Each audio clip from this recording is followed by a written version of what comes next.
யாருக்கும் ஒரு மிஸ்ட் கால் வருது. மிஸ்ட் கால் வந்த கொஞ்ச நேரத்துல ஒரு வாய்ஸ் மெயில் வருது. இது யாருக்கெல்லாம் வருதோ அவங்க இறந்து போயிடுறாங்க. இப்படி தாங்க கண்டினியூஸா நடந்துட்டு இருக்கு. இதெல்லாம் நடக்கிறது ஹீரோயினோட ஃப்ரெண்ட் சர்க்கிள்ல. அதுக்கப்புறம் ஹீரோவோட தங்கச்சியும் இதே மாதிரி தான் இருந்திருப்பாங்க. இவங்க 2 பேரும் இது எதனால நடக்குது அப்படின்னு சொல்லிட்டு கண்டுபிடிக்க போறாங்க. அப்பதான் அவங்களுக்கு ஒண்ணு தெரியுது. ஹீரோவோட தங்கச்சி ஒர்க் பண்ண ஒரு இடத்துல ஒரு குழந்தை இருக்கு. அந்த குழந்தைக்கு ஒரு அக்காவும் இருக்கு. இவங்க அம்மா வந்து வேலைக்கு போறப்ப இந்த 2 குழந்தைங்களையும் இங்க விட்டுட்டு போவாங்க. குட்டி குழந்தைக்கு வந்து எப்போதுமே உடம்பு ஃபுல்லா காயங்களா இருக்குமா. இதை பார்த்துட்டு என்னன்னு சொல்லிட்டு அவங்க அம்மாட்ட கேட்கும்போது அவங்க அம்மா எனக்கு ஒண்ணுமே தெரியாது அப்படின்னு சொல்லிடுவாங்களா. அப்புறம் தூக்கிட்டு ஹாஸ்பிட்டலுக்கு ஐயோ அப்படின்னு சொல்லிட்டு ஓடுவாங்களா.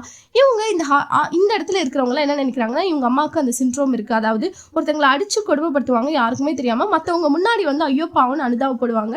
இது வந்து அவங்களுக்கு ஒரு சந்தோஷம். இந்த சிண்ட்ரோம் தான் இருக்குன்னு நினைக்கிறாங்க. அதுக்கப்புறம் தான் வந்து தெரியுது அந்த சிண்ட்ரோம் இருக்கிறது அந்த அம்மாவுக்கு இல்ல அந்த குழந்தையோட அக்காவுக்கு அப்படின்னு சொல்லிட்டு. இது தெரிஞ்சு ஒரு நாள் அவங்க அம்மா இந்த குழந்தைய ஹாஸ்பிட்டல் எடுத்துட்டு போகும்போது அவங்க அக்காவை தெரியாம தள்ளி விட்டுருக்காங்க. இதனால அந்த குழந்தை இறந்துருது. இறக்கும் போது கையில மொபைலோட இருக்குது. அந்த மொபைல்ல தாங்க கொலை பண்ணி விளையாடிட்டு இருக்கு. இந்த மாதிரி வீடியோஸ்க்கு